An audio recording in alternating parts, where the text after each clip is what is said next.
Nós vamos ler agora o capítulo 7 de Eclesiastes, que vai falar sobre a sabedoria e a tolice. A partir do versículo 1 diz o seguinte: A boa fama é melhor do que um bom perfume, e o dia da morte é melhor do que o dia do nascimento. Melhor é ir à casa onde há luto do que ir à casa onde há banquete, pois naquela se vê o fim de todas as pessoas, e que os vivos o tomem em consideração. Melhor é a mágoa do que o riso, porque com a tristeza do rosto se melhora o coração. O coração dos sábios está na casa do luto, mas o dos insensatos na casa da alegria. Melhor é ouvir a repreensão do sábio do que ouvir a canção dos tolos, pois como o crepitar dos espinhos debaixo de uma panela, assim a risada dos tolos, também isto é vaidade.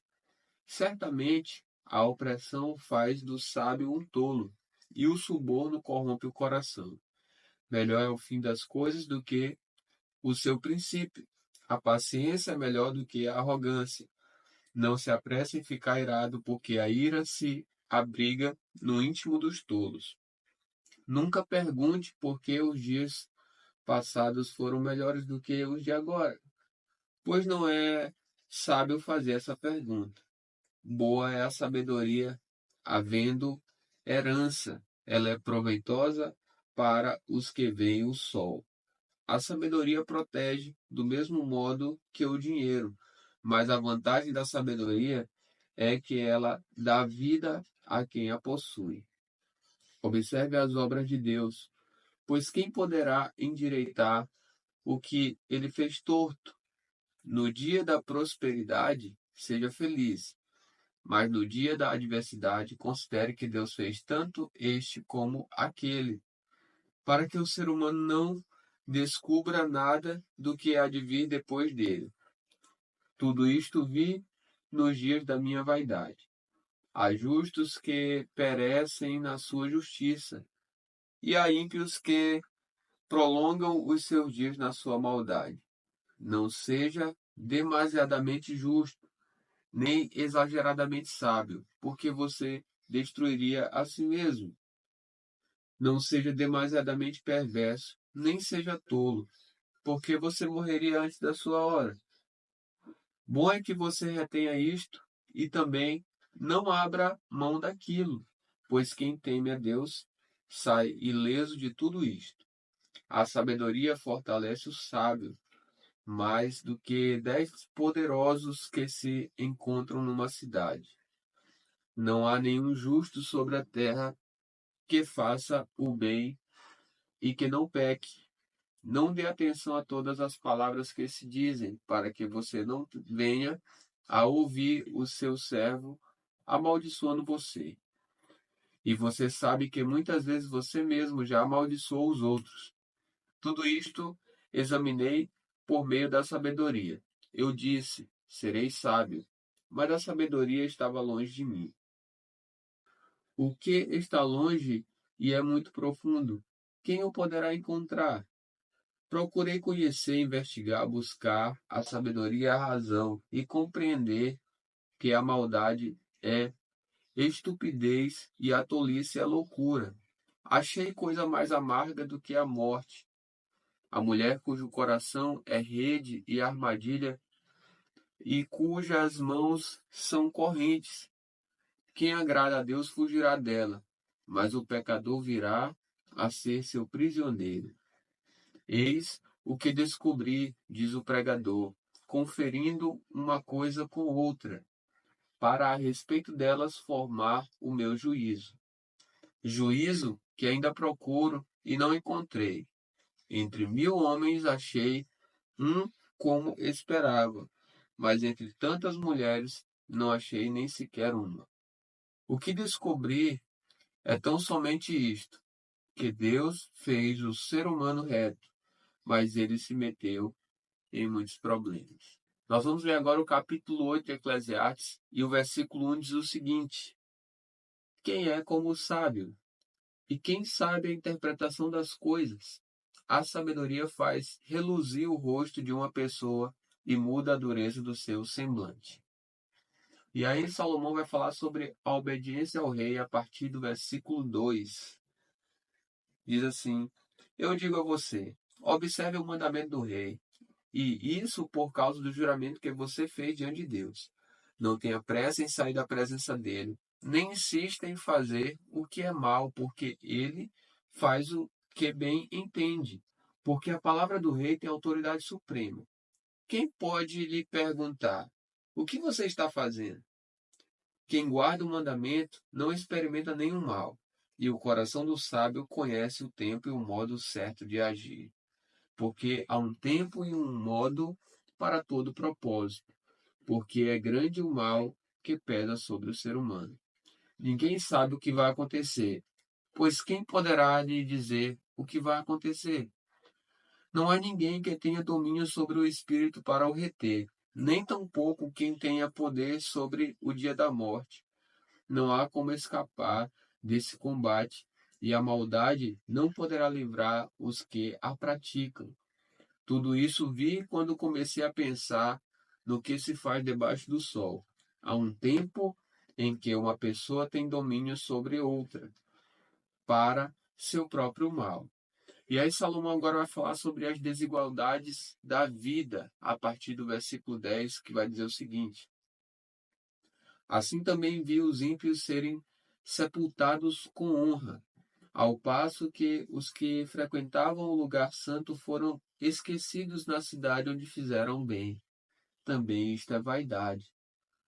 Como não se executa logo a sentença contra uma obra má, o coração humano está inteiramente disposto a praticar o mal. Ainda que o pecador faça o mal 100 vezes e a vida dele se prolongue, eu sei com certeza que tudo correrá bem para os que temem a Deus. Mas nada correrá bem para o ímpio, e ele não prolongará os seus dias. Será como a sombra, visto que não teme a Deus. Ainda há outra vaidade sobre a terra: justos que são tratados segundo as obras dos ímpios, e ímpios que são tratados segundo as obras dos justos. Digo que também isto é vaidade. Por isso, exalto a alegria, porque para o ser humano não há nada melhor debaixo do sol do que comer, beber e alegrar-se, pois isso o acompanhará no seu trabalho nos dias da vida que Deus lhe dá debaixo do sol. Quando me dediquei a conhecer a sabedoria e a ver o trabalho que há sobre a terra, pois nem de dia nem de noite se consegue conciliar o sono. Completei toda a obra de Deus e vi que o ser humano não pode compreender a obra que se faz debaixo do sol. Por mais que se esforce para descobrir, não a entenderá. E ainda que o sábio diga que conseguirá conhecê-la, nem por isso a poderá achar. Vamos ler agora o capítulo 9 de Eclesiastes, que fala sobre tudo acontece igualmente com todos. A partir do versículo 1 diz o seguinte, vamos lá. Tenho refletido sobre todas estas coisas para chegar à seguinte conclusão. Os justos e os sábios, com os seus feitos, estão nas mãos de Deus. E, se é amor ou se é ódio que está à sua espera, isso ninguém sabe. Ninguém sabe o que vai acontecer. Tudo acontece igualmente com todos. O mesmo acontece com o justo e com o ímpio, com o bom e com o mau, com o puro e com o impuro, com o que oferece sacrifícios e com o que não os oferece, com o bom e com o pecador, tanto com o que faz juramentos, como com aquele que tem medo de fazê-los. Este é o mal que há em tudo o que se faz debaixo do sol. A mesma coisa acontece com todos. Também o coração das pessoas está cheio de maldade, está cheio de loucura enquanto elas vivem. Depois, rumo aos mortos. Para aquele que está entre os vivos, há esperança, porque mais vale um cão vivo do que um leão morto, porque os vivos sabem que vão morrer, mas os mortos não sabem nada e não têm nenhuma recompensa a receber, porque a memória deles jaz no esquecimento. Amor, ódio e inveja, para eles, já não existem mais. Eles estão afastados para sempre de tudo o que se faz debaixo do sol. Portanto, vá e coma com alegria o seu pão e beba com prazer o seu vinho, pois Deus já se agradou do que você faz. Que as suas vestes sejam sempre brancas e que nunca falte óleo sobre a sua cabeça. Aproveite a vida com a mulher que você ama, todos os dias dessa vida fugaz que Deus lhe deu debaixo do sol, porque esta é a parte que lhe cabe nesta vida pelo trabalho com que você se afadigou debaixo do sol. Tudo o que vier às suas mãos para fazer, faça-o conforme as suas forças, porque na sepultura, que é para onde você vai, não há obra, nem projetos, nem conhecimento, nem sabedoria alguma. E aí Salomão agora vai falar sobre trabalhos sem recompensa. A partir do versículo 11 diz o seguinte: Vi ainda debaixo do sol que os animais rápidos nem sempre ganham a corrida, que os animais fortes nem sempre vencem a batalha, que os sábios nem sempre têm pão, que os prudentes nem sempre têm riqueza, que os inteligentes nem sempre são honrados, mas que tudo depende do tempo e do acaso, pois ninguém sabe a sua hora. Assim como os peixes que são apanhados na rede traiçoeira, e como os pássaros que são pegos na armadilha, assim também os filhos dos homens se enredam no tempo da calamidade, quando esta cai de repente sobre eles. Salomão agora vai falar sobre exemplo que ilustra esta verdade. A partir do versículo 13 diz o seguinte: Também vi este exemplo de sabedoria debaixo do sol que me pareceu excelente. Havia uma pequena cidade onde moravam poucos homens. Um rei poderoso atacou a cidade, sitiou-a e levantou contra ela grandes rampas de ataque. Nessa cidade se encontrava um homem pobre e sábio, que poderia ter livrado a cidade com a sua sabedoria. No entanto, ninguém se lembrou daquele pobre. Então eu concluí que a sabedoria é melhor do que a força, mesmo que a sabedoria do pobre seja desprezada e as suas palavras não sejam ouvidas. As palavras dos sábios, ouvidas em silêncio, valem mais do que os gritos de quem governa entre tolos.